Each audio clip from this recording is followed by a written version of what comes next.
दोस्तों नमस्कार, ये है मार्गदर्शन फॉर सिविल सर्विसेज। मैं अनुराग चौधरी।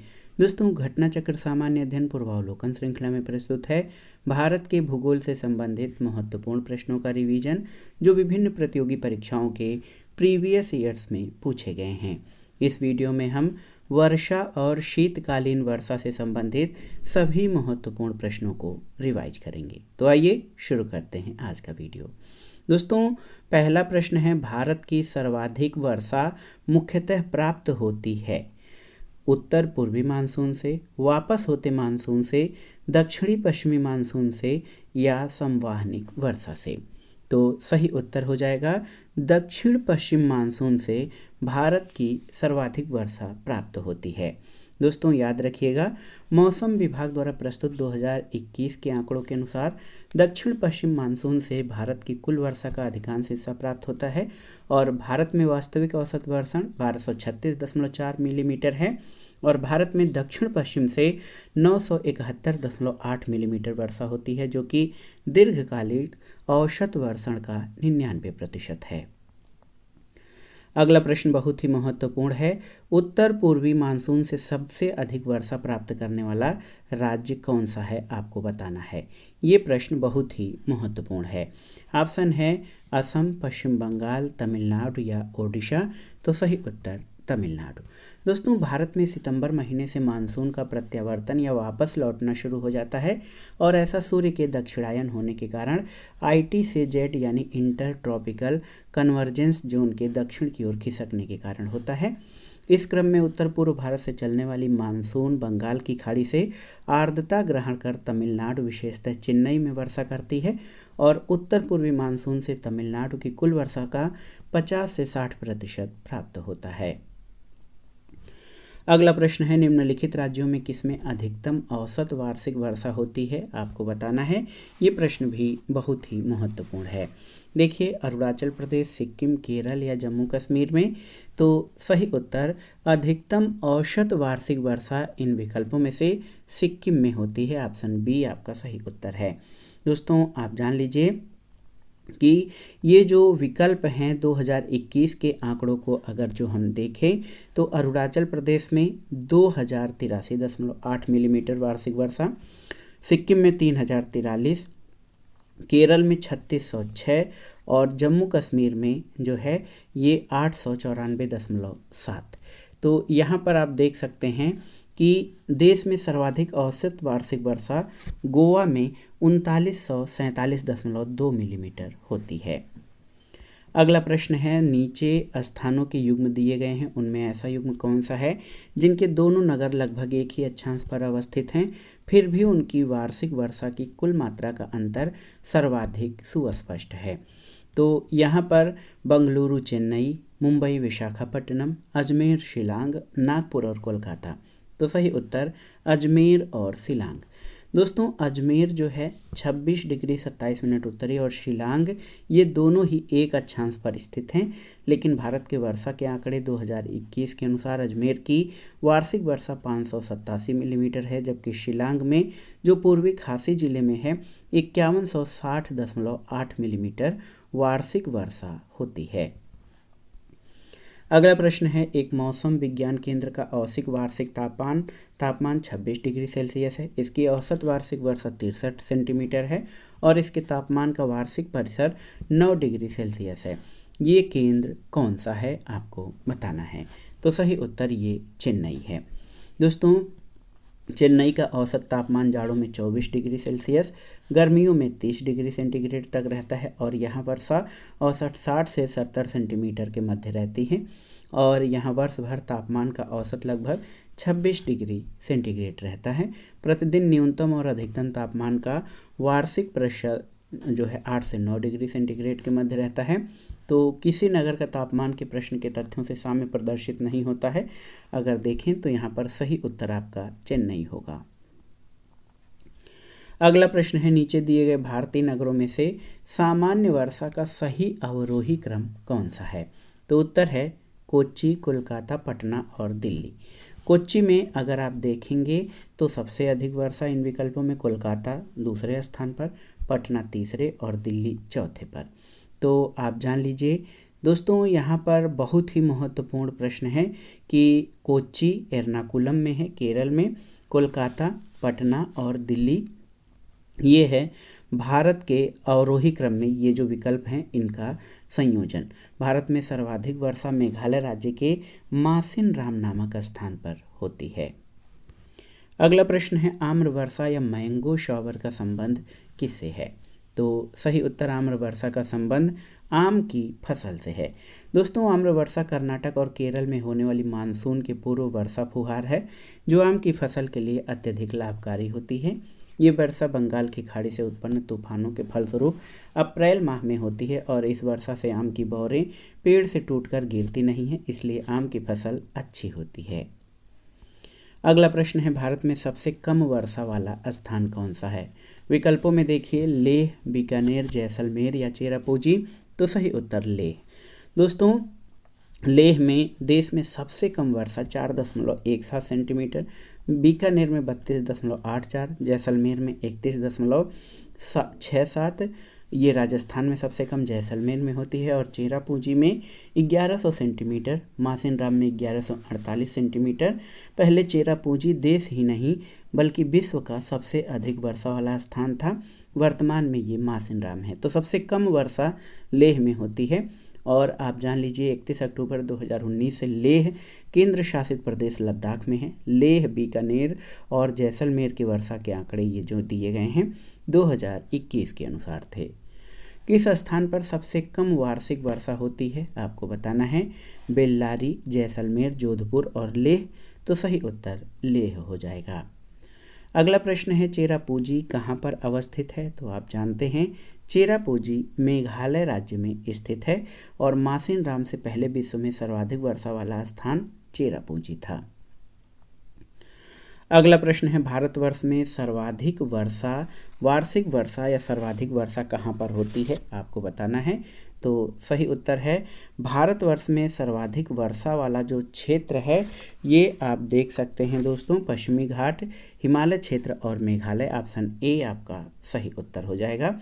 इन क्षेत्रों में 250 सेंटीमीटर से अधिक वर्षा होती है और दक्षिणी पश्चिमी मानसून से इन क्षेत्रों में सबसे अधिक वर्षा होती है। अगला प्रश्न है भारतवर्ष में वर्षा का आधिक्य होते हुए भी यह देश प्यासी धरती का देश समझा जाता है। इसका कारण क्या है? वर्षा के पानी का तेजी से बह जाना, वर्षा के पानी का शीघ्रता से भाप बनकर उड़ जाना, वर्षा का कुछ थोड़े ही महीनों में जोर होना या उपर्युक्त सभी। तो सही उत्तर उपर्युक्त सभी है। दोस्तों भारतवर्ष में होने वाली वार्षिक वर्षा का 75% से अधिक भाग दक्षिणी पश्चिमी मानसून से जून से सितंबर के बीच होता है, यानी 4 महीने में ही अधिकांश वर्षा हो जाती है। साथ ही दक्षिण पश्चिमी मानसून से होने वाली वर्षा का जल या तो तेजी से बह जाता है या भाप बनकर उड़ जाता है। इस तरह से इस 8 महीनों में भारत को वर्षा की कमी का सामना करना पड़ता है, जबकि भारत की वार्षिक राष्ट्रीय वर्षा 1236.4 मिलीमीटर है। इन्हीं कारणों से ये समझा जाता है कि भारत में वर्षा का आधिक्य होते हुए भी धरती प्यासी है। अगला प्रश्न है निम्नलिखित में से कौन सी जल प्रबंधन युक्ति भारत में लागत का अधिकतम लाभ देने वाली है? ऑप्शन है स्वच्छालन शौचालय व्यवस्था में सुधार, अपशिष्ट जल का उपचार और प्रयोग, वर्षा के जल का संचयन या जल का पुनर्चक्रण और पुनः उपयोग। तो सही उत्तर है वर्षा जल का संचयन।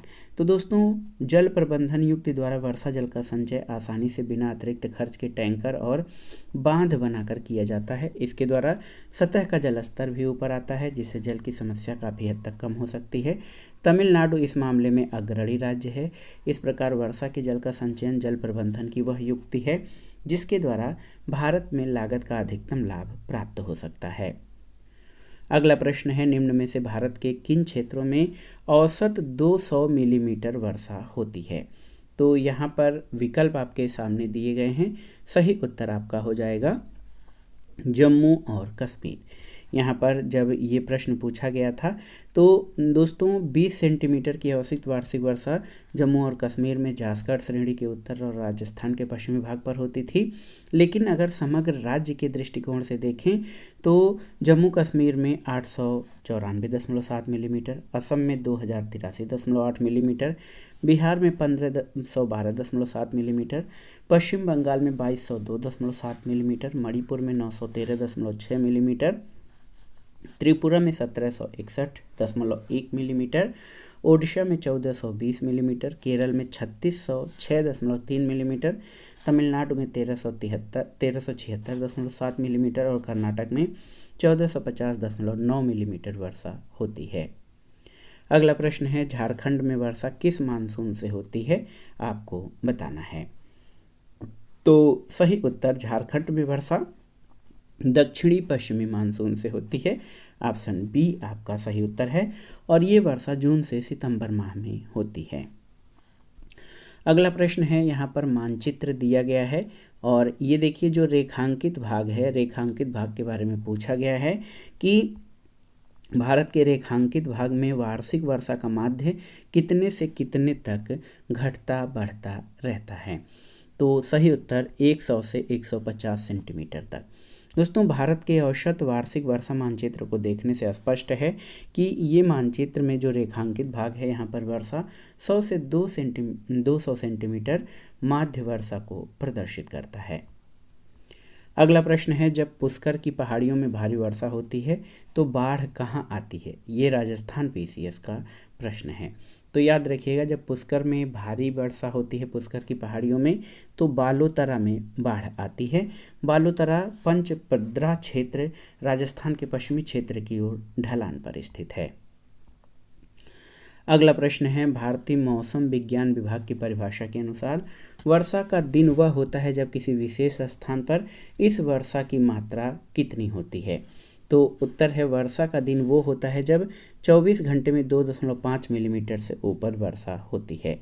ये भारतीय मौसम विज्ञान विभाग की परिभाषा है कि 24 घंटे में 2.5 मिलीमीटर या उससे ऊपर की वर्षा को रेनी डे या वर्षा का दिन कहा जाता है। अगला प्रश्न है कि कथन और कारण से संबंधित है। आप देख सकते हैं कथन है कि गंगा के मैदान का कोई यदि पश्चिम और उत्तर पश्चिम को चले तो मानसूनी वर्षा घटती हुई मिलेगी। बिल्कुल सही। कारण है कि गंगा के मैदान में ज्यों-ज्यों ऊपर की ओर बढ़ता जाएगा आर्द्रताधारी मानसूनी पवन और ऊंची जाती मिलेगी। बिल्कुल सही। तो सही उत्तर ए और आर दोनों सही हैं और ए की सही व्याख्या आर करता है। ऑप्शन ए आपका सही उत्तर है। आप देख सकते हैं कि गंगा के मैदान में पश्चिम और उत्तर पश्चिम की ओर मानसूनी वर्षा घटती जाती है, यानी पश्चिम से पूर्व की ओर वर्षा बढ़ती जाती है। पश्चिम की ओर पंजाब के मैदानों में औसत वार्षिक वर्षा 600 मिलीमीटर होती है, वहीं पूर्व में गंगा के मैदान में ये 1500 मिलीमीटर तक होती है। गंगा के मैदान में ऊपर की ओर पवनों में आर्द्रता कम होती जाती है, फलस्वरूप ये पवनें ऊंचाई की ओर जाती मिलेंगी और मानसूनी पवनों की आर्द्रता वर्षा की मात्रा को प्रभावित करती है। सही उत्तर ऑप्शन ए हो जाएगा। अगला प्रश्न है, एक मानचित्र है, आप देख सकते हैं इसमें इस चित्र में भारत के मानचित्र में यहाँ पर आपसे पूछा गया है, ये एक रेखा दर्शाई गई है, तो ये किस प्रकार की रेखा है। ऑप्शन है, एक समवर्षा रेखा, अखिल भारतीय जल विभाजक, राष्ट्रीय राजमार्गों का संयोजन या प्रमुख रेल मार्गों का संयोजन। तो ये अखिल भारतीय जल विभाजक रेखा को दर्शाया गया है। अगला प्रश्न, सूची 1 का सूची 2 से सुमेलन करिए और दिए गए कोड से सही उत्तर का चयन करिए। बहुत ही महत्वपूर्ण प्रश्न है आपको इसका सुमेलन करना है। तो यहाँ पर आप देखिए, जलवायु की परिस्थितियाँ और कारण, कोलकाता की अपेक्षा चेन्नई अधिक गर्म है, तो इसका कारण अक्षांश की अवस्थिति है। हिमालय में हिमपात, तो आप देखिए हिमालय में हिमपात तुंगता के कारण होता है। पश्चिमी बंगाल से पंजाब की ओर आते आते वर्षा कम हो जाती है, इसका कारण आपका समुद्र से दूरी है। और सतलज गंगा मैदान में शीतकाल में कुछ वर्षा होती है, इसका कारण क्या होता है, तो ये पश्चिमी दाब है। तो 5 2 4 3 यहाँ पर आप देख सकते हैं 5 2 4 3 ऑप्शन सी आपका सही उत्तर है। दोस्तों आप जान लीजिए, सैद्धांतिक रूप में चेन्नई यानी मद्रास कोलकाता की अपेक्षा विषुवत रेखा के अधिक निकट है। यद्यपि दोनों समुद्र तट पर स्थित हैं, फिर भी दोनों के बीच का अक्षांशीय अंतर चेन्नई के अधिक गर्म होने का एक कारण है। तुंगता या ऊंचाई के कारण हिमालय क्षेत्र में हिमपात की घटनाएं होती हैं। दक्षिणी पश्चिमी मानसून की पूर्वी शाखा अराकान योमा और दक्षिणी हिमालयी ढलानों से टकराकर पश्चिम की ओर मुड़कर पंजाब तक जाती है। जैसे जैसे समुद्र से दूरी बढ़ती जाती है, आर्द्रता कम होते जाने के कारण वर्षा की मात्रा भी कम होती जाती है। शीतकाल में सतलज गंगा मैदानी क्षेत्र में होने वाली वर्षा पश्चिमी अवदाब से प्रभावित होती है। अगला प्रश्न है, भारत के अर्ध शुष्क क्षेत्रों में जल ढाल विकास का प्रमाणक चिन्ह कौन सा है? बहुत ही महत्वपूर्ण प्रश्न है। तो याद रखिएगा, भारत के अर्ध शुष्क क्षेत्रों में जल ढाल विकास का प्रमाणक चिन्ह मौसमी नदियों से जल का तटबंधीकरण करके जलाशयों के तंत्र की स्थापना करना है। दोस्तों आप जान लीजिए कि भारत के जो कुछ शुष्क क्षेत्र हैं, वहाँ जल ढाल वाले स्थलों में मौसमी नदियों, वर्षा के जल का एकत्रण के लिए जलाशय और टैंकों का निर्माण किया गया है। इन क्षेत्रों में 1,20,000 छोटे टैंक बनाए गए हैं, जिनसे 4,12,4.12 मिलियन हेक्टेयर कृषि क्षेत्र की सिंचाई संभव होती है। इसलिए भारत के अर्धशुष्क क्षेत्रों में जल ढाल का प्रमाणक चिन्ह मौसमी नदियों से जल का तटबंधीकरण करके जो है जलाशयों के तंत्र की स्थापना करना है। अगला प्रश्न देखिए कि भारत में मरुस्थलीय विकास योजना अब क्रियान्वित है कितने जिलों में? ये प्रश्न बहुत ही महत्वपूर्ण है। तो यहाँ पर वर्तमान आंकड़े देखें। पहले भारत में मरुस्थलीय विकास कार्यक्रम के बारे में जानते हैं। डेजर्ट डेवलपमेंट प्रोग्राम यानी मरुभूमि विकास कार्यक्रम। दोस्तों राजस्थान, गुजरात, हरियाणा, जम्मू कश्मीर और हिमाचल प्रदेश राज्यों में 1977-78 में ये प्रारंभ की गई थी। वर्ष 1995-96 में इसमें आंध्र प्रदेश और कर्नाटक को भी शामिल किया गया। वर्तमान में ये कार्यक्रम कुल 7 राज्यों के 40 जिलों के 235 ब्लॉकों में क्रियान्वित है। वर्ष 1994-95 तक यह कार्यक्रम 5 राज्यों के कर्नाटक और आंध्र प्रदेश को सम्मिलित किए जाने के पहले 21 जिलों के 131 ब्लॉकों में क्रियान्वित किया जा रहा था। तो सही उत्तर जो है 21 जिलों में। तो ये जब प्रश्न पूछा गया था तब, तो आप जान लीजिए ये योजना भारत में मरुस्थलीय विकास कार्यक्रम 1977-78 में प्रारंभ की गई थी। अगला प्रश्न कथन और कारण से संबंधित है और ये बहुत ही महत्वपूर्ण प्रश्न है। कथन है, भारत में अंतर्देशीय जलमार्गों का पर्याप्त विकास नहीं हुआ है। कारण है, भारत के अधिकतर भागों में वर्षा साल के 4 महीनों में ही होती है। तो बिल्कुल सही, कथन और कारण दोनों सही हैं और कारण कथन की सही व्याख्या भी करता है। भारत में जो अंतर्देशीय जलमार्ग हैं उनका पर्याप्त विकास इस कारण नहीं हुआ है क्योंकि भारत के अधिकतर भागों में वर्षा साल के 4 महीनों में ही होती है और अधिकांश समय तक मौसमी नदियों में परिवहन योग्य जल का अभाव रहता है, जिससे अंतर्देशीय जलमार्गों के विकास में बाधा उत्पन्न होती है। तो कथन और कारण दोनों सही हैं और कारण कथन की सही व्याख्या करता है। अगला प्रश्न बहुत ही आसान सा है कि चेरापूंजी स्थित है कहाँ पर? तो सही उत्तर है चेरापूंजी खासी पहाड़ियों पर स्थित है। ऑप्शन सी आपका सही उत्तर है। अब आइए शीतकालीन वर्षा से संबंधित महत्वपूर्ण प्रश्नों को देखते हैं। दोस्तों भारत में शीतकालीन मानसून पवनें स्थल से समुद्र की ओर चलने के कारण सामान्यतया वर्षा नहीं करती हैं। अधिकांश भारत में शीत ऋतु में वर्षा नहीं होती। अपवाद स्वरूप कुछ क्षेत्रों में वर्षा होती है। भारत के उत्तरी मैदानों में शीत ऋतु में वर्षा होती है। पश्चिमी विक्षोभों से, बंगाल की खाड़ी के मानसून से, अरब सागर मानसून से या लौटते मानसून से। तो सही उत्तर पश्चिमी विक्षोभों से, ऑप्शन ए। दोस्तों भारत के उत्तरी मैदानों में शीत ऋतु में होने वाली वर्षा पश्चिमी विक्षोभों द्वारा होती है। ये बाह्य उष्णकटिबंधीय गर्त होते हैं। इनकी उत्पत्ति मुख्यतः भूमध्य सागर और अटलांटिक महासागर में होती है, जहाँ से ये आर्द्रता भी ग्रहण करते हैं। और उत्तर भारत में पश्चिमी विक्षोभ से होने वाली वर्षा गेहूं की कृषि के लिए बहुत लाभकारी होती है। अगला प्रश्न है, भारत में शरदकालीन वर्षा के क्षेत्र कौन से हैं? तो पंजाब और तमिलनाडु। ऑप्शन बी आपका सही उत्तर हो जाएगा। बहुत ही महत्वपूर्ण प्रश्न है। दोस्तों भारत में शरद ऋतु यानी अक्टूबर नवंबर में लौटते मानसून यानी उत्तरी पूर्वी मानसून से तमिलनाडु तट पर 65 से 75 सेंटीमीटर तक वर्षा होती है। जो आंतरिक भागों की तरफ घटती जाती है। इसके अतिरिक्त उत्तर पश्चिमी भारत के कुछ भागों में भी पश्चिमी विक्षोभ से वर्षा प्राप्त होती है, जिनमें पंजाब शामिल है। शरद काल में आंशिक रूप से दक्षिणी पूर्वी कर्नाटक में भी वर्षा होती है। सही उत्तर ऑप्शन बी हो जाएगा। अगला प्रश्न है, तमिलनाडु में शरदकालीन वर्षा अधिकांशतः किन कारणों से होती है? तो उत्तर है उत्तरी पूर्वी मानसून या लौटते हुए मानसून से तमिलनाडु में शरदकालीन वर्षा होती है। अगला प्रश्न कथन और कारण से संबंधित है। कथन है, भारत के उत्तरी मैदान में जाड़ों में कुछ वर्षा हो जाती है। कारण है कि जाड़े में उत्तरी पूर्वी मानसून अधिक सक्रिय होता है। तो दोस्तों ए और आर दोनों सही हैं, लेकिन आर ए की सही व्याख्या नहीं करता है। आप जान लीजिए, भारत के उत्तरी मैदान में जाड़ों में कुछ वर्षा कुछ अन्य कारणों से होता है और ये लौटता मानसून होता है। अगला है, निम्न राज्यों में किस राज्य में जाड़े के मौसम में वर्षा होती है? तो आप जान लीजिए, तमिलनाडु में जाड़ों में वर्षा होती है। दोस्तों तमिलनाडु और दक्षिण पूर्वी केरल में ये वर्षा होती है, चूँकि केरल के आंशिक क्षेत्र में वर्षा होती है। तो सही उत्तर ऑप्शन बी होगा। अगला प्रश्न है, भारत के निम्न में से किस तटीय प्रदेश में उत्तर पूर्वी मानसून से वर्षा होती है? आपको बताना है। बहुत ही महत्वपूर्ण प्रश्न है। तो सही उत्तर कोरोमंडल तट। भारत में कोरोमंडल तटीय प्रदेश में उत्तरी पूर्वी मानसून से वर्षा होती है। इसके अलावा दक्षिण पूर्वी कर्नाटक, दक्षिणी पूर्वी केरल में भी उत्तर पूर्वी मानसून से वर्षा होती है।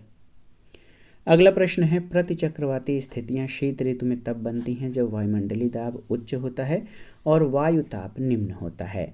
ये आपका कथन है, तो ये आपका सही है। कारण है, उत्तर भारत में शीतकालीन वर्षा से निम्न ताप वाली प्रतिचक्रवाती स्थितियां उत्पन्न होती हैं। ये सही नहीं है। तो ए सही किंतु आर गलत है। ऑप्शन सी आपका सही उत्तर है। दोस्तों उत्तर भारत में शीतकालीन वर्षा पश्चिमी विक्षोभ के कारण होती है। भारत में पहले से ही प्रतिचक्रवाती दशा मौजूद रहती है, जिसका शीतकाल की वर्षा से संबंध नहीं है। प्रतिचक्रवाती स्थितियां शीत ऋतु में तब बनती हैं जब वायुमंडलीय दाब उच्च होता है और वायु ताप निम्न होता है। तो कथन ए सही है, लेकिन कारण आर गलत है। अगला प्रश्न है, भारत के निम्नलिखित में से किस क्षेत्र में शीतकाल में वर्षा होती है? आपको बताना है। तो सही उत्तर है दोस्तों उत्तर पश्चिमी क्षेत्र और दक्षिणी पूर्वी, दोनों ही ए और डी यहाँ पर दोनों ही उत्तर सही हो सकते हैं। भारत में उत्तरी पश्चिमी क्षेत्र में पश्चिमी विक्षोभों के कारण शीतकाल में वर्षा होती है। इसके अलावा दक्षिणी पूर्वी भारत में तमिलनाडु के तटीय क्षेत्रों में उत्तर पूर्वी मानसून के कारण शीतकाल में वर्षा होती है। अगला प्रश्न है, भारत के उत्तरी पश्चिमी मैदान में पश्चिमी विक्षोभ से जाड़े में होने वाली वर्षा की मात्रा क्रमशः कम होती जाती है। इसका कारण या इसका जो कम होने का जो पैटर्न है वो क्या है? तो सही उत्तर पश्चिम से पूर्व की ओर। पश्चिमी विक्षोभ भूमध्य सागरीय क्षेत्र में उत्पन्न होते हैं, जो कि भारतीय उपमहाद्वीप के उत्तरी पश्चिमी हिस्सों में जाड़े की वर्षा का कारण बनते हैं। भारत के उत्तरी पश्चिमी मैदान में पश्चिमी विक्षोभ से जाड़े में होने वाली वर्षा की मात्रा पश्चिम से पूर्व की ओर कम होती जाती है, जो कि दक्षिणी पश्चिमी मानसूनी वर्षा की विपरीत स्थिति है। जबकि पर्वतीय क्षेत्रों में इससे होने वाली वर्षा की मात्रा उत्तर से दक्षिण की ओर घटती जाती है और ये रबी की फसलों के लिए लाभदायक होती है। अगला प्रश्न और आज के वीडियो का आखिरी प्रश्न है, निम्नलिखित में से कौन सा कारण भारत के उत्तर पश्चिमी भाग में शीत ऋतु में होने वाली वर्षा के लिए उत्तरदायी है? तो सही उत्तर पश्चिमी विक्षोभ। दोस्तों भारत के उत्तरी पश्चिमी भाग में शीत ऋतु में होने वाली वर्षा के लिए पश्चिमी विक्षोभ उत्तरदायी है, लेकिन पश्चिमी विक्षोभ भी एक क्षीण चक्रवाती विक्षोभ का रूप है। इस रूप में ये चक्रवाती अवदाब के अंतर्गत आता है, लेकिन विकल्पों में सर्वाधिक सही उत्तर के रूप में पश्चिमी विक्षोभ सही हो जाएगा। तो दोस्तों ये था आज का वीडियो, भारत के भूगोल के अंतर्गत वर्षा और शीतकालीन वर्षा से संबंधित महत्वपूर्ण प्रश्नों का रिवीजन, जो विभिन्न प्रतियोगी परीक्षाओं के प्रीवियस ईयर्स में पूछे गए हैं और आगामी परीक्षाओं के लिए भी अति संभावित हैं। आप इन प्रश्नों को तैयार कर लीजिएगा। वीडियो आपको कैसा लगा हमें कमेंट बॉक्स में ज़रूर बताइएगा। वीडियो को लाइक करें, शेयर करें और इस चैनल मार्गदर्शन फॉर सिविल सर्विसेज को सब्सक्राइब करें। वीडियो देखने के लिए धन्यवाद दोस्तों, नमस्कार।